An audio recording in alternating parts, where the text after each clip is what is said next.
আসসালামু আলাইকুম রহমতুল্লাহি বারাকাতু। আশা করি সবাই ভালো আছেন। আমি আল্লাহর রহমতে ভালো আছি। আপনাদের মাঝে আবার একটা ভিডিও নিয়ে আসলাম।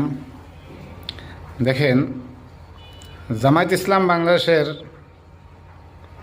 বিপক্ষে স্লোগান যারা দেয় তাদের বুঝতে হবে তারা কিন্তু অরিজিনালে তারা দেশপ্রেমিক না, তারা হলে ভারতের দালাল, আওয়ামী লীগের এজেন্ডার হিসাবে তারা কাজ করতেছে।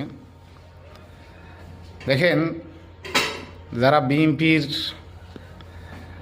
পূজা করে তারা কিন্তু ডাইরেক্ট জামায়াত ইসলামের বিরুদ্ধে করতেছে এখন। কারণ তাদের পায়ের নিচে মাটি নাই। তারা এত বছর ক্ষমতায় আছে কিন্তু জামায়াতের ইসলামের সমর্থনে। যখন জামায়াত ইসলাম নাই তখন তাদের পায়ের নিচে মাটি নাই, তখন তারা পাগলা কুত্তার মতো আবল তাবল কথা বলতেছে। তারা যেটু মাটি ছিল সেটু 5 তারিখের পর থেকে সাদাবাজি, টেন্ডারবাজি, দখলদারি আর নিজেদের দলীয় কন্দলে 184 জন মানুষ নিজেরা বিদায় করছেন। এই জন্য তাদের পায়ের নিচে মাটি নেই। তাদের শতকরা ওই যে 5-6% বলে না, তাদের কাছে এখন সেইটাই আছে। তারা 5-6% পাবে শতকরা, তাদের ওই যে চামচা চামচা 2 সাইডে যা আছে। তো এই জন্য যারা ক্ষমতা আসার আগে ক্ষমতা ব্যবহার করছে তাদেরকে এই দেশের জনগণ লাল কার্ড দেখাবে।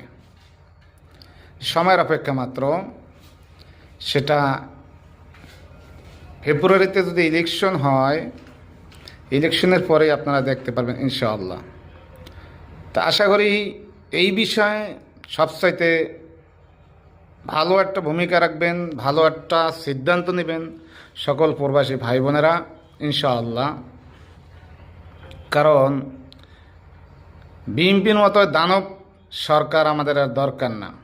কারণ ওরা আসলে দেশের আওয়ামী লীগ যা করছে তার সাথে নিকৃষ্ট পর্যায়ে নিয়ে যাইব।